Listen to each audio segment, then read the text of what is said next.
Good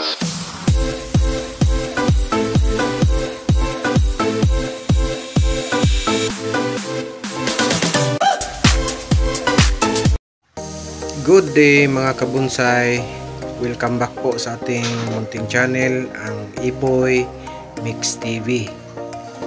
So mahaba-habang panahon hindi tayo nakapag-upload ng ating mga videos patungkol sa ating mga bonsai.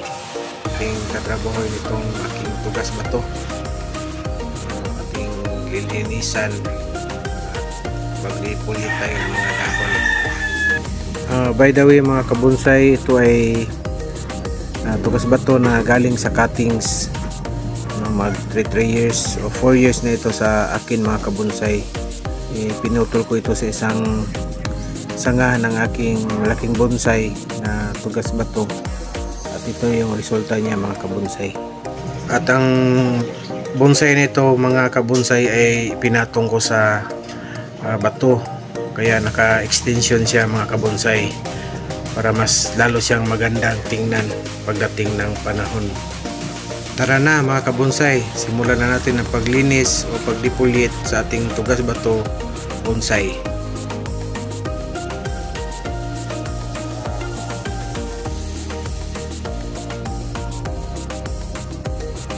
So na-dipulit na natin mga kabonsai.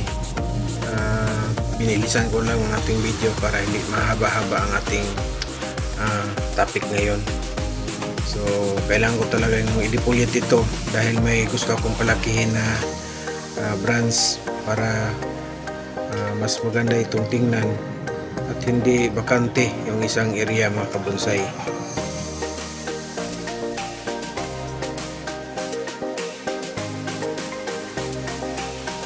Natapos nating i-dipulit mga kabonsai. So ito yung branch na gusto kong palakihin dito na part.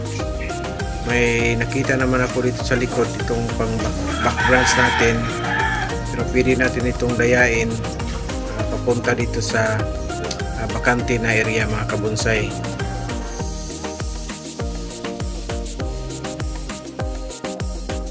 So ito yung isang branch na idadagdag natin mga kabonsai sa back branch.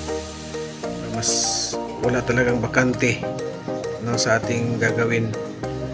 At yung isang branch na idadayain natin, ito yung i-wire natin mga kabonsai para dito sa isang bakante. So lalagyan natin ng branch dyan mga kabonsai. Ito yung isa pa-survive, yun ang gagamitin natin, pero kung hindi, yun ang idadaya natin mga kabonsai, yun ang ihilahin natin para mas maganda tingnan at walang bakante mga kabonsai. So natapos na nating mag-dipulit, so maglilinis na tayo mga kabonsai. Tubig lang at saka toothbrush ang kailangan natin.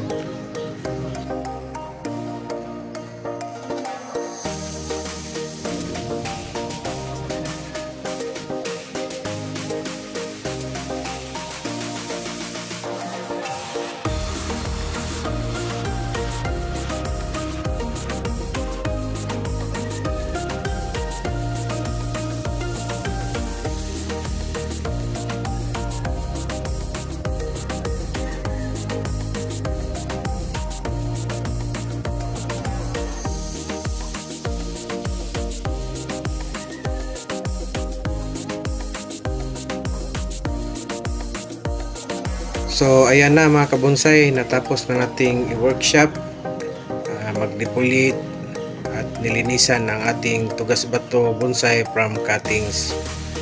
So mag-antay tayo mga kabonsai ng mga ilang panahon naman, buwan, para ma-update natin itong ating tugas bato bonsai mga kabonsai. So hanggang dito na lang. God bless po sa ating lahat. To God be the glory.